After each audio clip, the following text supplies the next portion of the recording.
सवाल, नए सिरे से पैदा मसीही बनने से क्या मुराद है?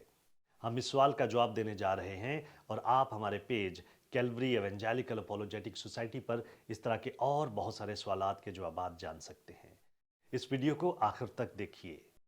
किताब मुकद्दस का अहम तरीन हवाला जो इस सवाल का जवाब पेश करता है वो यूहन्ना 3 बाब 1 से 21 आयात हैं। यहाँ पर हम देखते हैं कि खुदावंद यीशु मसीह निकोदेमस से बात कर रहा है जो कि मकबूल व मरूफ फरीसी और यहूदियों की मजहबी और अदालती इख्तियार रखने वाली आला मजलिस सदर अदालत यानी सैनहेड्रिन का रुकन था। वो एक बार रात की तारीकी में अपने कुछ सवालात के साथ खुदावंद यीशु मसीह के पास आया। खुदावंद यीशु मसीह ने निकोदेमस से बातें करते हुए उसे कहा कि मैं तुझसे सच कहता हूं कि जब तक कोई नए सिरे से पैदा ना हो वो खुदा की बादशाही को नहीं देख सकता। तब निकोदेमस ने खुदावंद यीशु मसीह से पूछा, जब आदमी बूढ़ा हो गया तो वो क्यों कर पैदा हो सकता है? क्या वो दोबारा अपनी मां के पेट में दाखिल होकर पैदा हो सकता है? खुदावंद यीशु मसीह ने जवाब में उसे कहा कि मैं तुझसे सच कहता हूं कि जब तक कोई आदमी पानी और रूह से पैदा ना हो वो खुदा की बादशाही में दाखिल नहीं हो सकता। जो जिस्म से पैदा हुआ है वो जिस्म है और जो रूह से पैदा हुआ है वो रूह है। ताज्जुब ना करके मैंने तुझसे कहा कि तुम्हें नए सिरे से पैदा होना जरूर है। नए सिरे से पैदा होने की इस्तिलाह का मतलब दरअसल ऊपर से पैदा होना है। निकोदेमस को सचमुच इसकी जरूरत थी। उसको अपने दिल को तब्दील करने की जरूरत थी, यानी उसे मुकम्मल तौर पर रूहानी तब्दीली की जरूरत थी।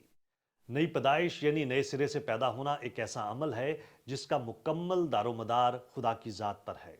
इस अमल में जो शख्स ईमान लाता है उसे अब्दी जिंदगी अता की जाती है। यूहन्ना 1 बाब उसकी 12 और 13 आयात इस बात की तरफ इशारा करती हैं कि नए सिरे से पैदा होना दरअसल खुदावंद यीशु मसीह पर ईमान लाने के वसीले खुदा का फर्जंद बनने के मुतरादिफ है। अभी बिल्कुल मंतकी तौर पर यह सवाल सामने आता है कि किसी शख्स को नए सिरे से पैदा होने की जरूरत क्या है। इफ्सियों 2 बाब उसकी 1 आयत में पौलुस रसूल कहता है, और उसने तुम्हें भी जिंदा किया जब अपने कसूरों और गुनाहों के सबब से मुर्दा थे। उसने रोमियो को लिखा कि इसलिए कि सब ने गुनाह किया और खुदा के जलाल से महरूम है।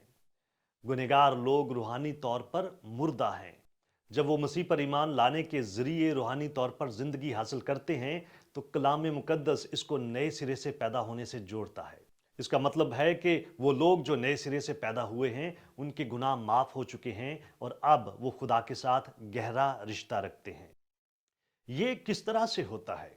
इफ्सियों 2 बाब उसकी 8 से 9 आयात बयान करती हैं, क्योंकि तुमको ईमान के वसीला से फजल ही से नजात मिली है, और ये तुम्हारी तरफ से नहीं बल्कि खुदा की बख्शिश है, और ना अमाल के सबब से है ताकि कोई फख्र ना करे।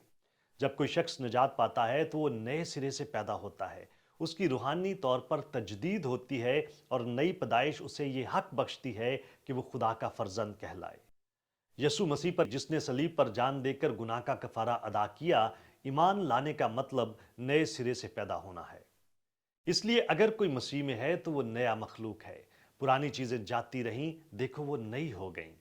अगर आपने कभी भी खुदावंद यीशु मसीह पर अपने शख्सी निजात दहिंदा के तौर पर ईमान नहीं रखा, अब जब रूल कुद्दस आपके दिल के साथ कलाम करे और आपको तहरीक दे तो क्या आप ऐसा करेंगे? आपके लिए नए सिरे से पैदा होना जरूरी है। क्या आप तौबा की दुआ करके आज मसीह में नया मखलूक बनेंगे? कलाम मुकद्दस में लिखा है कि जितनों ने उसे कबूल किया उसने उन्हें खुदावन के फर्जंद बनने का हक बख्शा, यानी वो जो उसके नाम पर ईमान लाते हैं। अगर आप इस तरह के और दिलचस्प सवालात के जवाब जानना चाहते हैं तो हमारे page Calvary evangelical apologetic society को लाइक कीजिए, सब्सक्राइब कीजिए, बेल का बटन दबाइए ताकि आप हमारी आइंदा वीडियोस को देख सकें। शुक्रिया।